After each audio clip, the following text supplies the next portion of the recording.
Lots of women. Well, at least two of those were correct.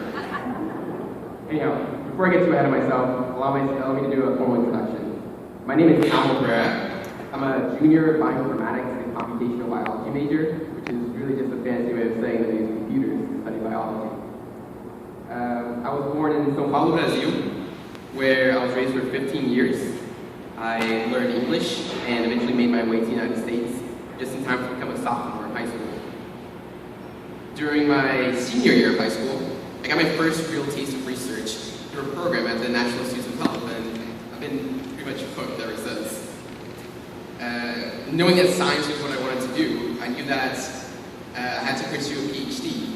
So it was actually quite serendipitous that I heard about the Meyerhoff Scholars Program here at UMBC. When they were presenting the program, they said, "Put faith in us and you'll see. We'll get you into Harvard, Yale, MIT, wherever it is that you want to go and get your PhD." They explained, "Sacrifice yourself for who you can become." Yeah, okay, like I'm gonna buy that. But decision time came, and I chose what was more financially sound. I accepted my offer to come to UMBC with the Meyerhoff program and a full academic scholarship. So I bought into their promises, and well, let me just tell you what's happened since then.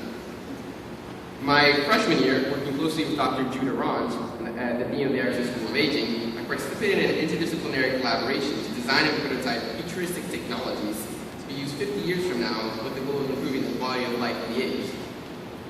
I had the opportunity to present our work at a national conference in DC to much acclaim. But that was great, but my real passion for science lies in neuroscience. I'm just obsessed with trying to understand the brain. So the spring of my freshman year, I got a position at the Marin Psychiatric Research Center right up the hill from here. While I was there, I investigated the alarming frequency of co-occurrence between schizophrenia and alcohol abuse disorder. I got to work with patients and help with analyzing brain imaging data. And I loved my experience there, but I wanted to explore. So with the support of the Meyerhoff program, I was accepted into a summer research program at the Broad Institute of MIT and Harvard. The Broad is a research institute with big names of the Human Genome Project when founded alongside some of the more distinguished professors at Harvard and MIT. There, I got to use the same technology that they use to map the human genome, but to investigate the neurobiology of psychiatric disease. Well, that was some pretty fun stuff.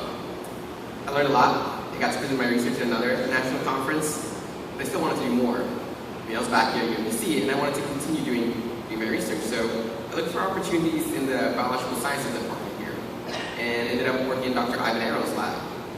We do what's called computational genomics. That is, we use computers to work with your DNA sequence so that we can answer questions about how genes are regulated. It's been a great experience. I got to present my research, and I really do feel like I'm making a contribution not only to the lab, but to the field as a whole. Still, like I said, my passion really is to understand the brain. How is it that how is it that the brain really works, right? So, with the support of the Howard Hughes Medical Institute program here at UMBC, I actually got to choose from a list of world-class scientists to work with for the summer, and I ended up in the lab of Dr. Sebastian Sung at MIT, working with a subfield of neuroscience called connectomics. They hadn't heard of UMBC when I got to the lab, but they took me anyway. And I guess I made such a good impression that they're inviting me back. With the support of a lot of different people here, I'll be spending my spring semester continuing my work from the summer and developing algorithms that digitally reconstruct neural circuits from brain slices. So, remember that promise I didn't buy into 3 years ago? Yeah, it was worth it. Anyhow, with all that said, I feel confident in saying that I'll be applying to the very top graduate schools next fall to pursue a PhD in neuroscience. I promise to tell you how to become a scientist. Well, I hope my story helps to delineate sort of how to do just that. And I'd also like to share an aphorism that a wise man once told me, and I guess some of you guys might have heard this already, but begin with the end in mind. If you'll indulge me further, I'd like to extend that adage. Begin with the end in mind, and let UMBC help you get there. Thank you very much, and have a good day.